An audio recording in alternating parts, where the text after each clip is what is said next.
transition ou l'art de valoriser vos transitions professionnelles, quel que soit votre âge et quel que soit votre secteur d'activité.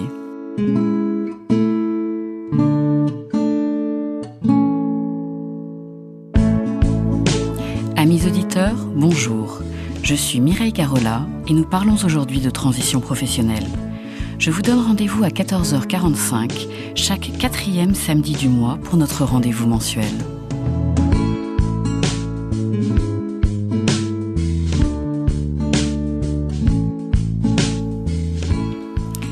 Chers auditeurs, je ne sais pas si vous avez la même problématique que moi, mais souvent, pour moi en tout cas, comprendre et motiver les générations Y ou Z en entreprise ou en cabinet peut s'avérer quelque chose d'assez problématique. Alors je souhaitais aujourd'hui revenir avec vous aux origines de ce phénomène et mon invité s'appelle Jean-Louis Bischoff. Il est philosophe, chercheur et enseignant. Jean-Louis, bonjour. Oui, bonjour. Vous êtes spécialiste de l'étude, je dirais, des générations, des tribus et de tout plein d'autres choses dont on va discuter lors de cette émission. Est-ce que vous pourriez nous dire comment les tribus, et plus probablement peut-être les tribus musicales, ont commencé à influer sur notre société et quand ça a commencé à se passer ? Oui, tout à fait. Pour commencer, je convoquerai le titre d'un ouvrage du professeur Maffezoli. Cet ouvrage s'appelait « Le temps des tribus ». Le temps des tribus, c'est donc un bouquin qui a vu le jour au milieu des années 80. Et dans cet ouvrage, le professeur Maffezoli faisait saillir un phénomène social. Autrement dit, le phénomène social était ce phénomène dit du néotribalisme. Alors c'est quoi une tribu ? Une tribu, en réalité, c'est une mouvance, voire une micro-mouvance, et pas un mouvement. La différence entre la mouvance et le mouvement, c'est que dans une mouvance, il n'y a pas de centralité, il n'y a pas de carte, vous sortez, vous entrez comme vous voulez. Si vous voulez, c'est l'agilité avant l'heure, avant les ressources humaines. En fonction de vos envies, c'est ça ? Voilà, c'est ça. Et sont des mouvances qui sont dynamisées par des affinités électives et sélectives. Autrement dit, sont des mouvances qui sont dynamisées par des communs. Alors ces communs peuvent être rhétoriques, syntaxiques, éthiques et esthétiques. C'est-à-dire qu'il y a un champ commun en matière de façon de s'exprimer, de valeurs et d'esthétique. C'est-à-dire qu'il y a un panthéon culturel commun. Alors les premières grandes tribus appartiennent à la sphère dite... Enfin, les tribus, celles qui ont le plus de force d'imposition, sont des tribus qui appartiennent à la sphère dite de la pop culture. La pop culture, pour faire simple, c'est en gros un ensemble qui couvre la mode, le cinéma, la musique et les jeux vidéo. D'accord. Et donc, ces grandes tribus... Elles ont commencé vers quelle époque ? Fin 70, début 80. D'accord. Alors, elles sont toutes, en réalité, elles sont une métamorphose de la culture rock, les tribus musicales. Le rock, le mot apparaît en 1955 pour la première fois sous un flyer de Cleveland, et les tribus dont on va parler, là, qu'on va évoquer assez rapidement, apparaissent fin 70, début 80. La première, une grande tribu, c'est la tribu qu'on va appeler globalement gothique. Elle est venue d'Angleterre. Ça me rappelle plein de souvenirs, ça. Voilà, et elle a été impulsée par des groupes comme Siouxsie and the Banshees, The Cure, Joy Division. Les valeurs de cette tribu, c'est la quête intérieure. Oui. En réalité, pour faire très simple, c'est une métamorphose du romantisme, mais d'un romantisme noir, c'est-à-dire d'un romantisme saisi par les mystères de l'occulte. D'accord. C'est ça. Puisque le mouvement gothique, derrière, il y a toute une tradition littéraire, ce qu'on appelle le gothic novel, qui est un roman, un genre littéraire britannique, si vous voulez, dont l'action se passe souvent dans des cimetières, dans des monastères, avec des créatures un peu baroques. Je vois très bien. Puis il y a tout un courant de mode qui s'est créé là-dessus, d'ailleurs. Alors voilà, un courant de... Alors cette tribu a largement influencé des créateurs comme McQueen, comme Galliano, comme Chanel, oui, comme Gautier. Et en fait, elle a même, il y a une dizaine d'années, généré un phénomène mainstream, enfin macro-social, qu'on a appelé le porno chic. Oui, je me souviens très bien de celui-là aussi. Oui. Donc ça c'était voilà pour la tribu gothique. Donc ça c'est la principale de toutes les tribus, c'est l'ancêtre des tribus modernes. Non, c'est l'une des tribus venues d'Angleterre qui a vu le jour dans les années 80. D'accord. L'autre tribu venue d'Angleterre qui a vu le jour en réalité dans les années 60, mais qui a eu une grosse métamorphose au début des années 80, on va dire que c'est plutôt la tribu Skinhead. Skinhead, qui, contrairement à ce qu'on croit, ne sont pas uniquement des gens politiquement très très à droite. Bon, alors eux, c'est encore d'autres valeurs. C'est des valeurs plus... les valeurs principales, c'est plutôt la solidarité, puisqu'à l'origine, le mouvement Skinhead est un mouvement de solidarité pour ce qu'on appelait la classe ouvrière. D'accord. Et, toujours en Angleterre ? Alors, toujours en Angleterre, puis en France par la suite, mais par des médiations que je vais vous passer, le mouvement s'est scindé en plusieurs sous-mouvements qui ont donné naissance à des skinheads tristement célèbres. Voilà. Bien sûr. Mais reste que, à l'origine, la valeur centrale de ce mouvement, si vous voulez, c'est la solidarité envers les gens de peu. D'accord. C'est une sorte d'option préférentielle pour la faiblesse, si vous voulez. D'accord, oui, je comprends. Voilà. D'un point de vue philosophique, ça revient à ça. Voilà, ou théologique. Oui. Alors voilà, ça c'est les mouvements venus d'Angleterre. Il y a des mouvements venus des États-Unis aussi. Oui. Alors là, le mouvement le plus célèbre venu des États-Unis, toujours à la fin des années 70, tous ces mouvements continuent à vivre, naturellement, bien sûr, sous d'autres modalités. Ils font des petits et sont petit à petit intégrés et à la société et aux entreprises, et ça, on va en parler dans la deuxième partie. Bien sûr, évidemment.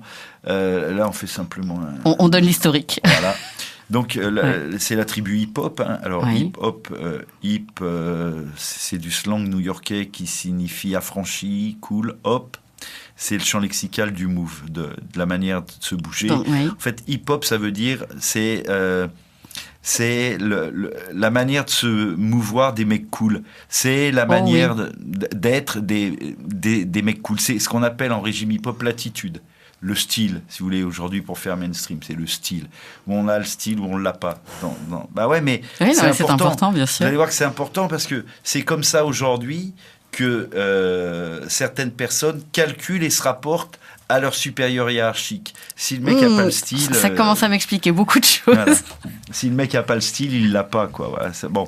Alors, il y a le hip-hop. Bon, une autre tribu plus connue maintenant, maintenant, c'est la tribu, celle qui a le plus fort, le plus fort taux d'imposition sur la culture mainstream.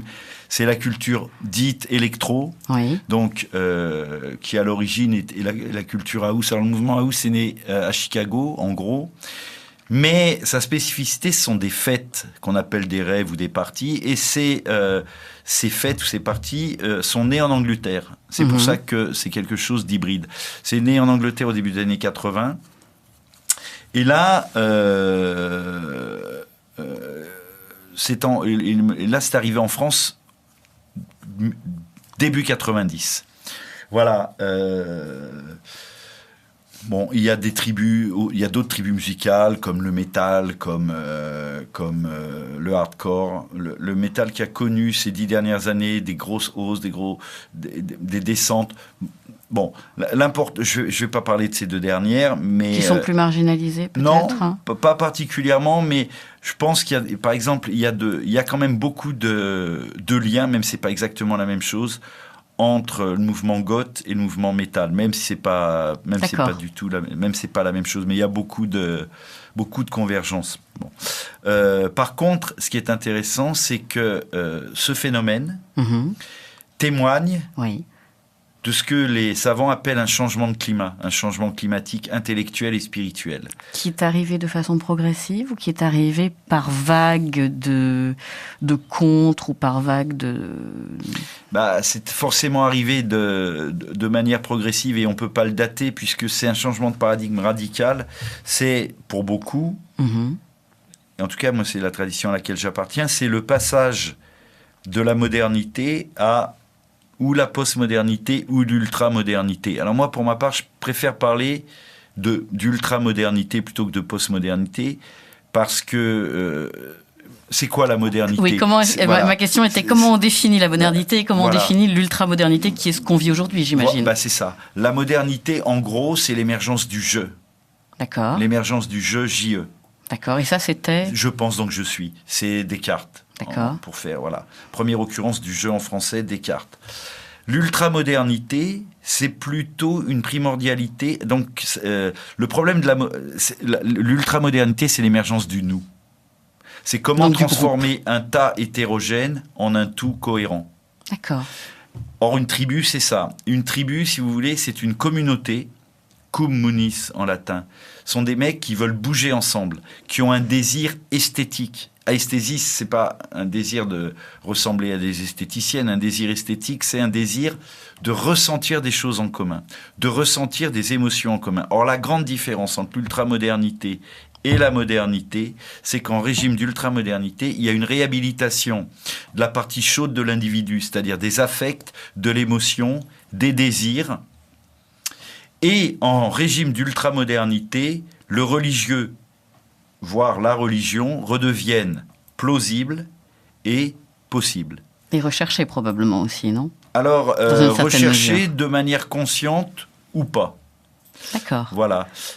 Quand vous dites de manière consciente ou pas, on a dans toutes ces tribus une recherche de spiritualité? Ah, c'est clair. C'est une évidence. Ça, c'est indéniable. Si vous voulez, ce qui caractérise toutes ces tribus, au-delà du désir esthétique, c'est, pour faire très simple, une quête de sens indéniable.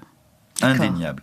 C'est-à-dire que c'est ce qu'on retrouve effectivement dans tous les jeunes qui nous disent « Moi, je ne vais pas dans telle entreprise. » On y viendra plus tard. Exactement. Bah oui. Bien sûr. C'est Moi, ça. je ne vais pas vous vendre un truc, ça ne me plaît pas. C'est ça. Je m'y retrouve pas. C'est ça. En gros, si vous voulez, le spirituel chez ces gens, c'est déjà le spirituel, il va se déployer, on va le voir, hein, sous le mode du religieux, mais ça ne veut pas dire que ça va se déployer sous le mode de la religion. Bon. Ils sont des praticiens de ce qu'on appelle un religieux sauvage, un religieux hors piste, c'est-à-dire un religieux qui fait fi des gestionnaires officiels du sacré.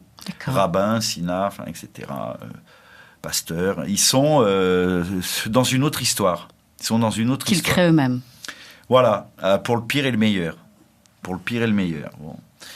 Mais ce qui est intéressant, c'est que la capacité de transcendance immanente que Pascal, par exemple, appelait le cœur, ou ce vouloir vivre qui n'a de cesse de chercher des raisons de vivre, pour parler comme Ricoeur, est au travail chez ces gens-là. Je l'ai montré, moi, dans un bouquin qui s'appelle « Tribus musicales, faits religieux et spiritualité », où on voit que toutes ces tribus, tous les praticiens de ces tribus, si vous voulez, se déplient et se déploient dans du religieux très spécifique. Hein, vous avez... alors ce religieux est conscient ou non, mais enfin vous avez du chamanisme, du paganisme, enfin bon, voilà. Pour le pire et le meilleur, hein, pour le pire et le meilleur. Il y a des valeurs et des limites. Dans leur mode d'être au monde, il y a des grandeurs, il y a de la grandeur et de la misère, pour parler comme Pascal, si vous voulez. Mais ce qui est intéressant, c'est que ça dit des choses essentielles sur le changement de climat, sur leur état d'esprit et leur recherche. Oui, et sur ce que Simmel appelait le roi clandestin de l'époque. Je veux bien une petite explication de texte. Le roi clandestin de l'époque, c'est ces phénomènes de fond qui ne sont pas spécialement perceptibles par les grands médias, par le sens commun, et qui pourtant fissurent le déjà là du monde. D'accord. Et fait signe vers un pas encore là. Vous voyez ? La falaise d'Étretat, version philosophique. Ouais, enfin, c'est plutôt... on change de climat, si vous voulez. D'accord. Et ça se fait petit à petit, aussi profondément que durablement, qu'inéluctablement, mais pas spécialement dans le spectaculaire. Jean-Louis Chope, je vous remercie. Je vous propose une pause musicale. Je vous rappelle notre thème d'aujourd'hui, tribu, pop culture et spiritualité. Notre invité, Jean-Louis Bischoff. Jean-Louis, vous m'aviez expliqué off, que dans les pays anglo-saxons, la pop culture était étudiée dans les universités. Et je voudrais savoir de quelle façon elle est étudiée et à quoi ça sert. Pourquoi est-ce que nous ne le faisons pas et qu'est-ce que ça pourrait nous apprendre ? En fait, oui, en Angleterre et aux États-Unis, à travers les cultural studies, par exemple, et entre autres, la pop culture, c'est-à-dire, je le répète, cet ensemble qui comprend la mode, le cinéma, la musique, les jeux vidéo, est étudié depuis très très longtemps. Il est étudié pourquoi ? Parce qu'il est considéré comme une loupe grossissante qui nous permet de mieux saisir les fluctuations intellectuelles, économiques et spirituelles de nos sociétés. C'est-à-dire qu'on se sert de ça comme une clé de compréhension des mouvements du monde. Donc c'est normal que parfois je me pose des questions, je veux juste pas la clé. Il suffit qu'on me la donne. Ouais. Parce que en fait, si vous voulez, n'importe quel phénomène social, culturel, souvent, répond à cette logique-là, notamment en pop culture. Ça commence dans quelque chose qui est plutôt underground, c'est-à-dire c'est réservé à quelques happy few. Mmh. Ça passe qui sont très élitistes. Ouais. Et après, ça passe dans une sphère dite middle ground qu'on appelle communément branchée. Mmh. Et ensuite, ça devient mainstream. Mmh. Si vous voulez, en gros, mainstream, c'est TF1. Middle ground branché, on va dire, je sais pas, c'est les Inrock, pour citer que ce qui était à un moment Chronic Art, Technic Art. Quant à l'underground, on ne met pas encore de nom puisque c'est très souterrain. Alors, ce qui est intéressant, c'est que les tribus musicales nous invitent en permanence à réfléchir sur la complémentarité, l'antagonisme de ces trois sphères culturelles. Et en voyant ce qui se passe dans l'underground, on peut, à défaut de prédire l'avenir, en tout cas mieux comprendre ce qui se passe dans les tendances qui peuvent émerger petit à petit. Voilà, exactement. Et essayer d'en faire quelque chose ou pas. Exactement. Mais au moins on en a conscience. Exactement. Et après on a le choix d'agir ou pas. Exactement. De réguler, d'accompagner, d'en faire quelque chose, d'en modifier. Ou de laisser tomber. Ou de laisser tomber, bien entendu, évidemment. Voilà. En gros, alors pourquoi ça n'a pas été étudié en France ? Bon, alors, parce qu'en France, il y a des structures administratives très dures où, pour faire simple... On ne considère que ce n'est pas de la culture. Bah voilà. Enfin, je ne sais pas, moi je regarde autour de moi, les gens ont l'air de considérer que ça n'est pas de la culture. Vous avez parfaitement raison, en fait. Alors ça change depuis 10 ans, 15 ans. Très doucement, mais c'est une sphère culturelle qui est méprisée et qui,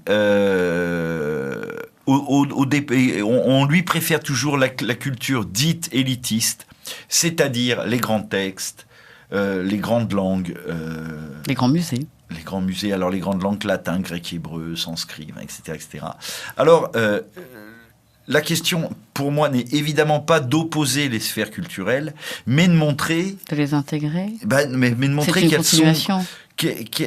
D'instaurer un dialogue entre elles et de montrer que la pop culture peut enrichir la culture dite élitiste ou classique et réciproquement. Et je pense qu'il convient de réunir ce qui était part, à savoir faire que les praticiens de la pop culture s'intéressent à leurs grands anciens. Et que les profs aujourd'hui traditionnels dans les facs essaient de comprendre un peu ce qui se passe et essaient de comprendre qu'avant de parler, que pour parler du romantisme, on n'est pas obligé d'emblée d'attaquer sur Lamartine. Chopin et Georges Sand. Ouais, mais voilà, mais que peut-être il faut aller chercher les mecs là où ils sont.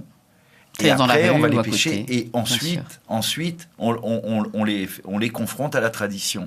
Mais si vous allez les chercher directement sur Lamartine, mais ils s'en foutent. Il n'y a plus de référents. Il n'y a plus de référents communs, bien sûr. Voilà. Et d'une part, et d'autre part, il ne faut pas s'étonner ensuite que, par exemple, les profs qui enseignent le grand siècle, le 17e, fassent cours devant 3 mecs, quoi.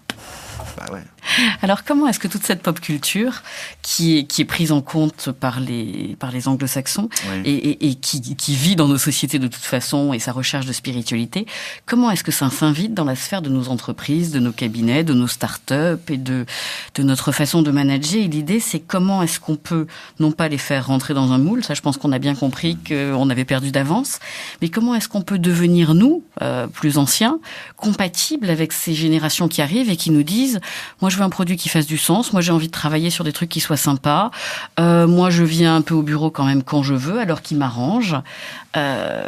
Comment est-ce qu'on peut nouer un dialogue qui fasse du sens des deux côtés? Parce que j'ai souvent l'impression d'avoir une petite barrière entre moi et les jeunes gens que je rencontre. Comment instaurer un dialogue frappé du sceau de la fécondité?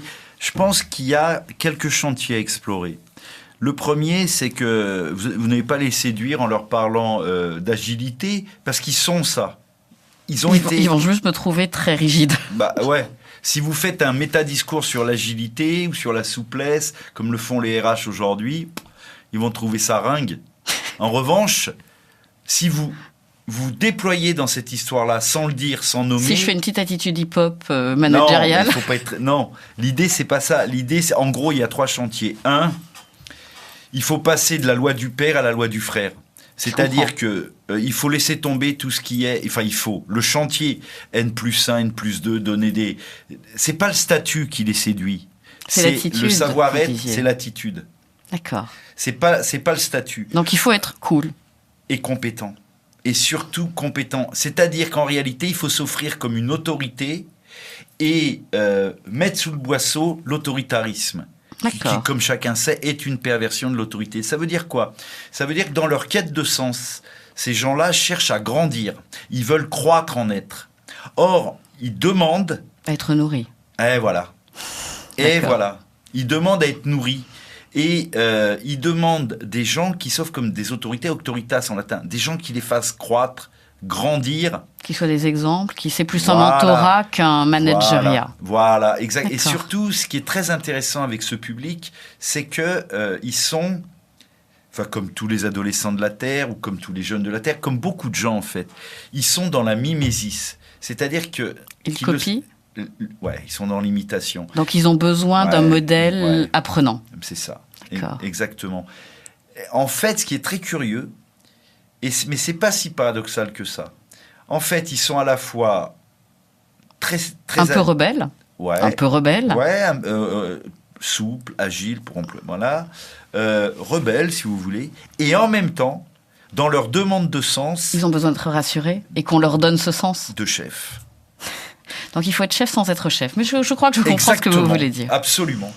Absolument. Il faut s'offrir, se présenter comme une autorité. C'est-à-dire qu'il faut être plus dans l'animation que dans la direction. D'accord. Anima, faut plus animer de manière horizontale que diriger. C'est-à-dire qu'animer, ça veut dire essayer de faire grandir les gens en leur donnant des tâches variées, en leur donnant des tâches... qui correspondent d'abord à leurs envies, leurs désirs, leurs besoins, et simplement les mener petit à petit, les faire sortir d'eux-mêmes, les éduquer.